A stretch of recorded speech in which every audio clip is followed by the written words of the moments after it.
All right, welcome back. This is a non-gross vice story, okay, which I have a whole bunch of really gross ones you should look up, an adult alert, gross alert, get the kids out of the room alerts on realcopstoryvideos.com. I'm plugging that now because my associate says I had to plug it. Oh, I got my glasses on. Sorry about that. Okay. I'm old. Okay. So anyway, thank you. My assistant, very good.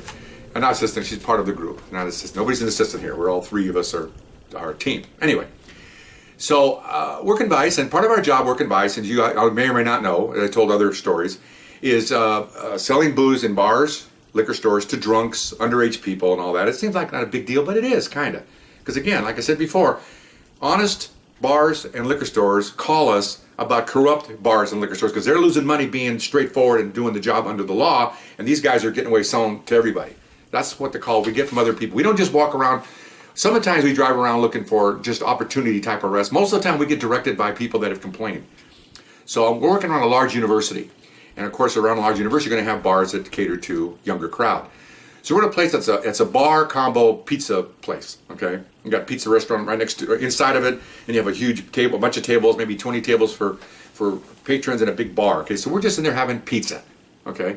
And somebody complained that they may be selling to college students. Well, okay, come on, you're out of college, that's going to happen.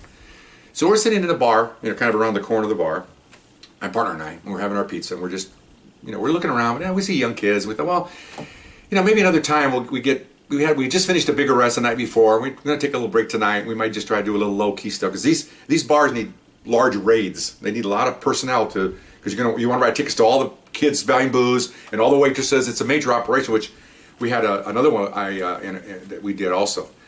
Anyway, so on the corner of the bar, there's a guy next to my partner, and a big, it doesn't really matter what race he is, just a big guy, and another guy behind the bar. And the guy, the customer says, hey, I'll make up Bill.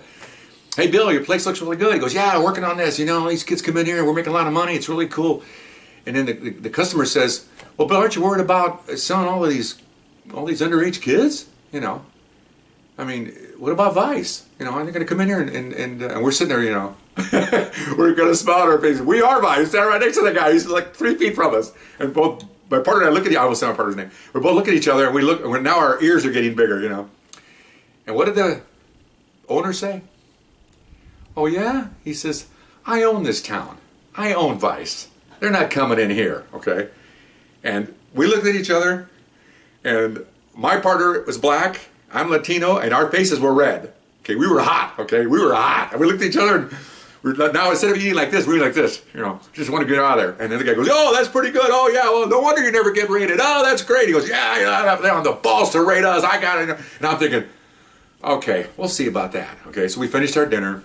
We walked out holding our temper because we work Vice, okay? So we get to the car, we go back to the station. Let me give you a background about Vice. Back in the 40s, after the war, in the 50s, and into the early 60s, police departments notoriously were corrupt in Vice because the Vice officers were bedding down prostitutes. They were taking money from bookmakers. It was a mess, okay? And so several chiefs came in, both LAPD and LA County sheriffs and all that. New chiefs came in, and they cleaned everything up. And they mandated certain time limits for Vice cops and narco cops because they wanted to make sure they have fresh blood in there so they don't start being in collusion with all these Vice people, okay? And it worked very well. Our tours are 18 months, and then you're gone. Same with the supervisors, because they want new blood in there so you don't get corrupted. So telling people they own Vice, basically they're telling them they own me, my partner, and my supervisors. That take that kind of personal, okay? And with all this corruption stuff, no, it ain't gonna happen on my watch, okay? So we tell our supervisors. Of course, they both get riled up. They're like, what? I said, so look at me, because I was a senior guy there, and I said, I like to run an operation here. I said, you got to do it. Okay, fine. So this is what I did. There's four Vice cops, 2 supervisors, okay? We were going to go in there, I tried to kind of keep it quick here. We were going to go in there on a Friday night, which is busy. Each one of us was going to eyeball a table to see who served at that table and who got served at the table, okay? 6 of us. Okay. Did I go like this? It was like that. Yeah, okay.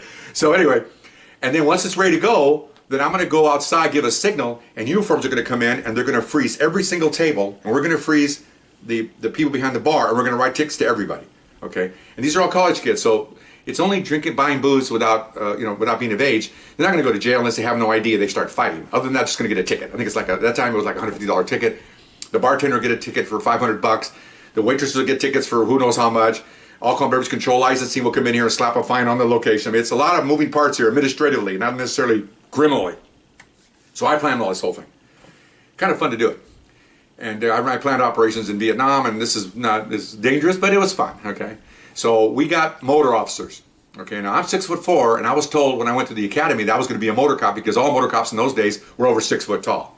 Since then, they reduced the height limit to like 5'9" because they were being discriminatory. But anyway, but in those days, this is early 80s, most of the motor cops were huge. And you get about a 3-inch heel on your boots, you're even taller. Then you're wearing your helmet, you're even taller. So they all look like freaking Amazon men. You know, they're all 6'6", you know. They got the leather boots. I mean, they look nasty, okay?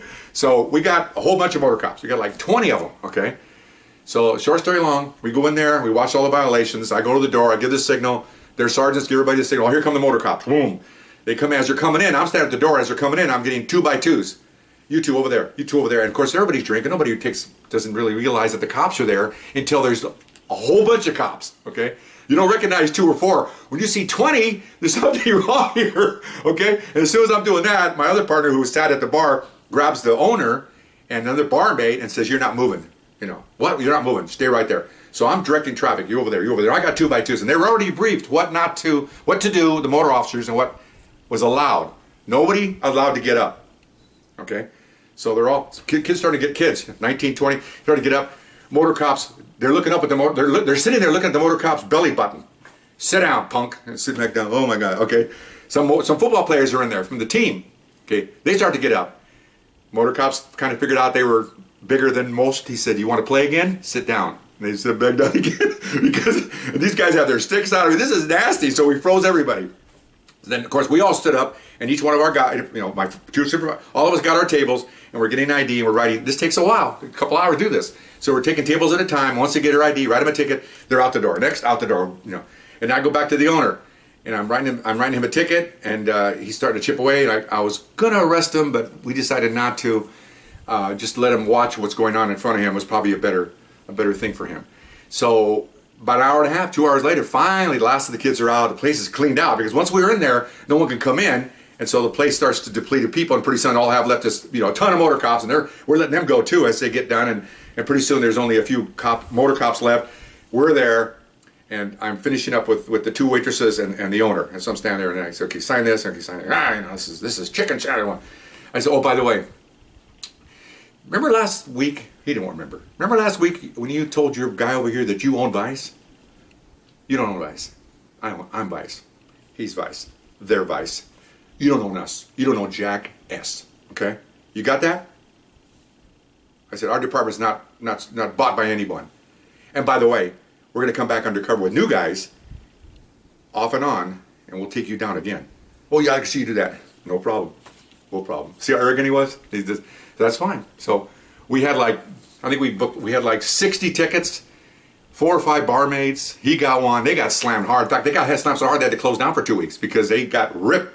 The alcohol beverage control came in there and said, "This place is out of control. Nails go up, slam the door shut, and you won't open for 2 weeks." Okay, so who got who? And again, I'm not taking this personal. I took it as a affront to the Vice unit, which is affront to the police, which is affront to you guys. You pay us to do honest things, not to be bought by someone. I own Vice. Good one. I like that. I own Vice. Yeah. No, you don't. No, not in my area, you don't. That was a good one, though. We like that one. So that was very enjoyable, and hope you enjoyed it. Sorry I rambled on, but I had to tell you what was going on. Hope you enjoyed it. See you next time. Bye-bye.